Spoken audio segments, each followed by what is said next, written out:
The full moon hung low over the Blackwood Pack's ancient clearing, its silver light spilling across the stone altar like liquid mercury. Hundreds of wolves stood in silent rings, their eyes glowing faintly in the dark. At the center, Elena stood alone in a simple white gown that clung to her trembling frame. The fabric was the only thing keeping her from shattering. She had waited for 3 hours. 3 hours past the sacred moment when the Alpha King was supposed to claim her as his mate in front of the entire pack. 3 hours of whispered murmurs growing into cruel laughter. 3 hours of watching her future crumble while every wolf in the territory bore witness. Elena's fingers twisted into the hem of her dress. She could feel their stares like brands on her skin, the pity, the scorn, the quiet triumph of those who had always said she didn't belong. An orphaned Omega raised by the pack out of duty, not love. Too soft, too human-looking, even though the wolf lived inside her. Never quite enough. The elder cleared his throat for the 4th time.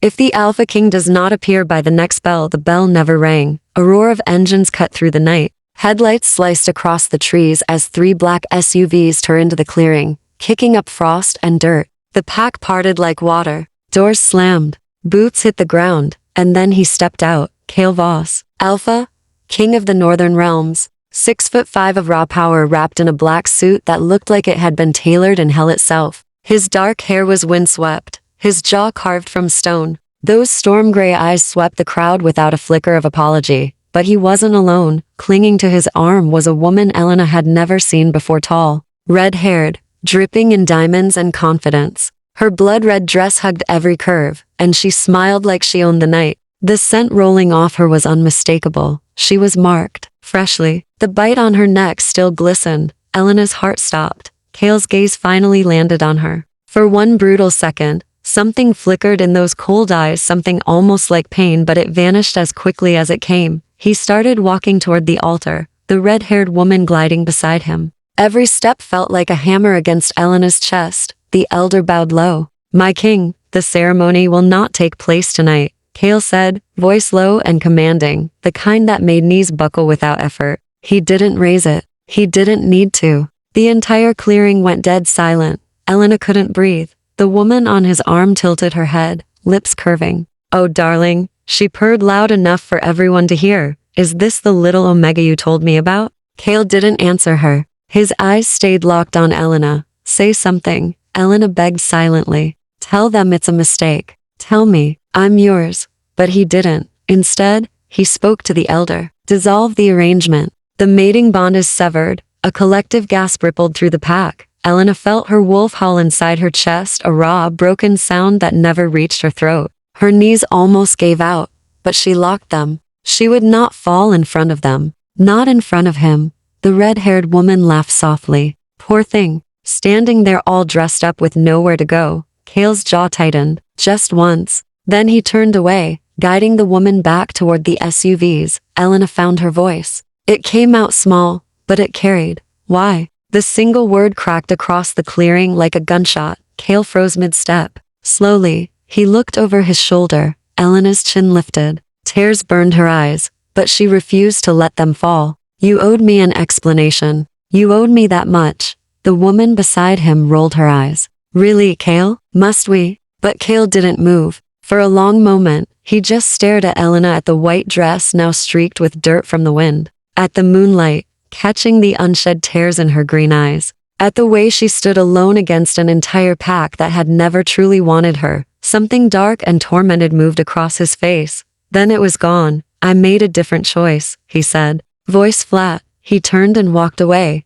The SUVs roared back into the night, taking the Alpha King and his new marked mate with them. Elena stood on the altar long after the taillights disappeared. The pack began to disperse, whispers rising like smoke. Some shot her looks of sympathy. Most didn't bother. She didn't move until the elder gently touched her arm. "Child, come inside. It's over."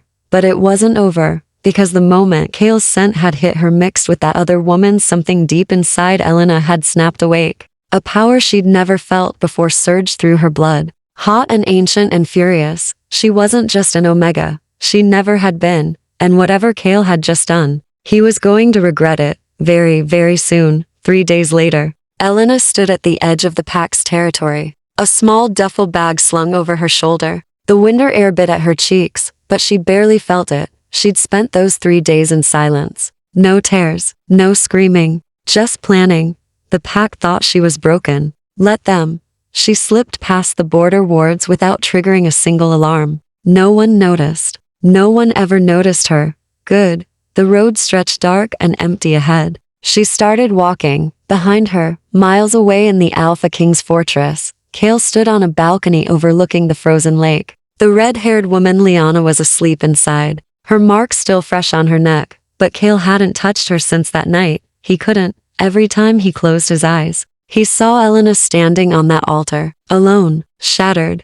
He told himself it was for the best, that he'd spared her a life tied to a monster like him, that Liana's bloodline strengthened the pack politically. But the lie tasted like ash. His wolf paced restlessly beneath his skin, snarling, clawing, refusing to settle. And then sharp as a blade a sensation sliced through him, the faint thread of a bond he'd tried to sever. Flickered.